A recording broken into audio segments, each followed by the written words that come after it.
हाय, आपके साथ मैं हूँ Surbhi Sharma. India TV YouTube channel subscribe करिए, बेल आइकन दबाएं।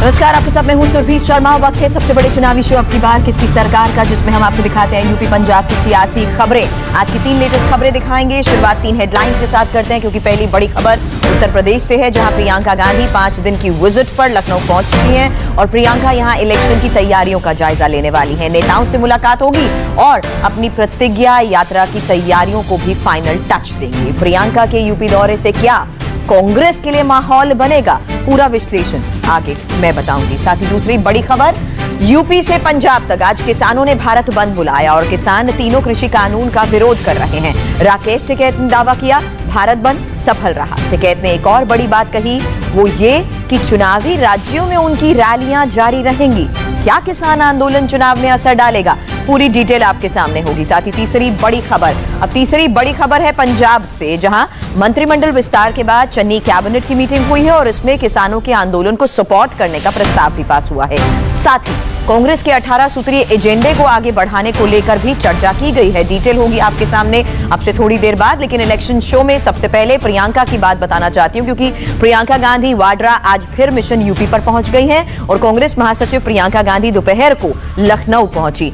5 दिन तक यूपी के दौरे पर वो रहेंगे। प्रियंका यहां कांग्रेस नेताओं से मुलाकात करेंगी, चुनावी तैयारियों का फीडबैक ले रही हैं। प्रियंका की कोशिश कांग्रेस पार्टी में जोश भरने की है, जो फिलहाल यूपी में कैंपेन के मामले में सबसे पीछे दिख रही है। जहां बीजेपी से लेकर बीएसपी और एसपी सुपर एक्टिव मोड में है, सम्मेलन पर सम्मेलन हो रहे हैं। कांग्रेस फिलहाल प्लानिंग करने में ही लगी हुई है और उसकी सारी उम्मीदें प्रियंका गांधी पर ही हैं। अब यूपी विजिट के दौरान प्रियंका गांधी नेताओं के साथ चुनावी रोड मैप पर मंथन कर रही हैं। पार्टी की प्रतिज्ञा यात्रा के प्लान पर भी चर्चा कर रही हैं और प्रियंका के एजेंडे में ये है, दरअसल प्रियंका अपनी प्रतिज्ञा यात्रा में यूपी के हर मंडल का दौरा करने वाली हैं। अपनी यूपी यात्रा में प्रियंका नेताओं की नाराजगी दूर करने की भी कोशिश करेंगी। तो यहाँ पूरा रोड मैप हम आपको बता रहे हैं, क्योंकि 5 दिन के दौरे पर प्रियंका अब लखनऊ पहुंच चुकी हैं, जहां नेताओं के साथ रोड मैप को लेकर भी चर्चा है। साथ ही प्रतिज्ञा यात्रा को लेकर जो प्लान है उसके बारे में भी चर्चा की जा रही है। प्रियंका गांधी के नेतृत्व में कांग्रेस 7 अक्टूबर से यूपी में प्रतिज्ञा यात्रा भी शुरू करने जा रही है और कांग्रेस ने यूपी में योगी सरकार की कथित वादा खिलाफी और अपने चुनावी वादे बताने के लिए 12,000 किलोमीटर लंबी कांग्रेस प्रतिज्ञा यात्रा हम वचन निभाएंगे निकालने का ऐलान किया है। अब प्रियंका गांधी भी इसी यात्रा के जरिए घर घर पहुंचने की कोशिश करेंगी। कांग्रेस प्रतिज्ञा यात्रा के तहत ही प्रत्येक मंडल में एक बड़ी जनसभा करने की भी तैयारी में है और इसमें कांग्रेस महासचिव प्रियंका गांधी खुद मौजूद भी रहने वाली हैं। कांग्रेस के प्रदेश अध्यक्ष अजय कुमार लल्लू करीब 16 मंडलों की जनसभाओं के लिए तैयारी बैठक भी कर चुके हैं। प्रतिज्ञा यात्रा के तहत ही कांग्रेस ने 19 नवंबर को लखनऊ में प्रदेश स्तरीय रैली करने की भी योजना बनाई है। दरअसल यूपी में कांग्रेस की हालत अब बहुत ज्यादा खराब हो चुकी है और इस बार चुनाव में उसका किसी बड़ी पार्टी से गठबंधन भी नहीं है। पिछले चुनाव में उसने समाजवादी पार्टी के साथ गठबंधन किया था और 105 सीटों पर उम्मीदवार भी उतारे थे, लेकिन जीत मिली सिर्फ 7 सीटों पर। अब प्रियंका गांधी हर मोर्चे पर एक्टिव होने की कोशिश में है, क्योंकि लखनऊ आने से पहले दिन में ही उन्होंने किसानों के भारत बंद को लेकर भी ट्वीट करके मोदी और योगी सरकार का घेराव किया। प्रियंका ने लिखा, खेत किसान का, मेहनत किसान की, फसल किसान की, लेकिन भाजपा सरकार इन पर अपने खरबपति मित्रों का कब्जा जमाने को आतुर है। पूरा हिंदुस्तान किसानों के साथ है। नरेंद्र मोदी, काले कानून वापस लो। प्रियंका गांधी किसानों के मुद्दे पर, बेरोजगारी के मुद्दे पर लगातार योगी सरकार का घेराव करती आई हैं और जो ट्वीट उनकी तरफ से किया गया वो आपको मैंने दिखाया, क्योंकि प्रियंका गांधी को भी ये पता है कि किसान का मुद्दा यूपी के चुनाव में छाया रहने वाला है, इसलिए वो लगातार किसानों के साथ खड़े होने का दावा कर रही हैं। अब किसानों के बहाने आज एक बार फिर एंटी मोदी और एंटी योगी मोर्चे ने शक्ति प्रदर्शन की कोशिश भी की है। कृषि कानून के खिलाफ संयुक्त किसान मोर्चा ने भारत बंद बुलाया और यूपी से पंजाब तक किसानों ने चक्का जाम किया। रास्ता रोको की तस्वीरें भी आपके सामने हैं। यूपी और पंजाब जैसे चुनावी राज्यों में किसानों के बहाने पॉलिटिकल पार्टीज भी एक्टिव रही हैं। भारत बंद को लेकर ही लेफ्ट, कांग्रेस, आरजेडी, आम आदमी पार्टी जैसी पार्टियों का सपोर्ट मिला है। अब किसान नेता राकेश टिकैत ये दावा कर रहे हैं कि भारत बंद सफल रहा। बहुत जगह ठीक रहा है ये और जनता का पूरा समर्थन मिला। बहुत जनता सड़कों पर आई ही नहीं, वे अपने घरों पर रही, अपने लोकल के उन्होंने अपने काम करे और ये जनता के सहयोग से ही पूर्ण रूप से सफल ये हुआ है। कुछ स्टेट्स में पॉलिटिकल पार्टी के लोग भी आप लोगों के बंद के समर्थन में आए थे, उन लोगों ने भी बंद किया, बिहार में हो, दिल्ली में भी हो या बाकी और जगह पे साउथ इंडिया में भी हमने देखा है, उसके बारे में क्या कहें? ठीक है, उन्होंने बंद का समर्थन करा है, कुछ जगह वे आए भी है तो धन्यवाद है उनका सबका। किसानों ने भारत बंद क्यों बुलाया, क्यों कई शहरों में रफ्तार थमी रही, उसकी असली वजह यह है किसानों ने 3 कृषि कानून के विरोध में बंद बुलाया। किसान कानून को मंजूरी का 1 साल पूरा हो चुका है और किसानों ने सुबह 6 से शाम 4 बजे तक बंद बुलाए रखा। इस दौरान हाईवे, रेलवे ठप करने की भी कोशिश की गई। किसान 10 महीने से आंदोलन में है और 26 नवंबर 2020 से किसानों का आंदोलन लगातार चल रहा है। किसान आंदोलन को लेकर ही तमाम सवाल भी उठ रहे हैं और कहा यह भी जा रहा है कि विपक्षी पार्टियां किसानों को इस्तेमाल करके मोदी योगी के खिलाफ मोर्चा खोल रही हैं। जब टिकैत से किसान आंदोलन के सियासी होने को लेकर सवाल पूछा गया तो सुनिए क्या कहा।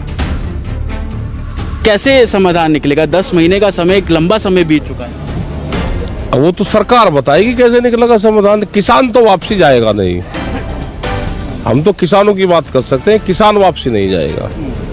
आरोप अब इस पूरे आंदोलन को लेकर ये भी लग रहे हैं कि समाधान निकालने के लिए अब चुनावों का रुख किया जा रहा है। पहले आप पश्चिम बंगाल गए, वहाँ पे चुनावों पे आप लोग लगातार रैली करते नजर आए। यूपी आपका तो क्यों ना करे भाई, कोई सरकार हमारी एडवाइजरी बॉडी की मेंबर है, क्यों ना करे, क्यों ना करे। आरोप ये भी लग रहे हैं कि आप विपक्षी पार्टियों के साथ मिलकर सरकार को किस तरीके से घेरा जाए। एक सरकार क्यों घिरना चाहती है भाई? सरकार हमारा काम कर दो, सरकार क्यों गिरना चाहती है? यूपी में किसान के साथ साथ हिंदू मुसलमान भी खूब हो रहा है और मुसलमान वोट के लिए हैदराबाद के भाईजान असदुद्दीन ओवैसी यूपी के चुनावी संग्राम में कूदे हुए हैं। उनकी हर तकरीर मुसलमान से शुरू होती है और मुसलमान पर खत्म होती है। कोशिश यूपी का चुनावी माहौल हिंदू मुसलमान करने की है और कानपुर की रैली में ओवैसी ने मुस्लिम कार्ड खेलते हुए यूपी के मुसलमानों की तुलना बैंड बाजा वालों से की है। ओवैसी ने कहा कि जैसे बैंड बाजे वाले किसी भी शादी में रंग जमाते हैं, वैसे ही कुछ नेताओं की राजनीति में मुसलमानों की वजह से ही रंग जमता है।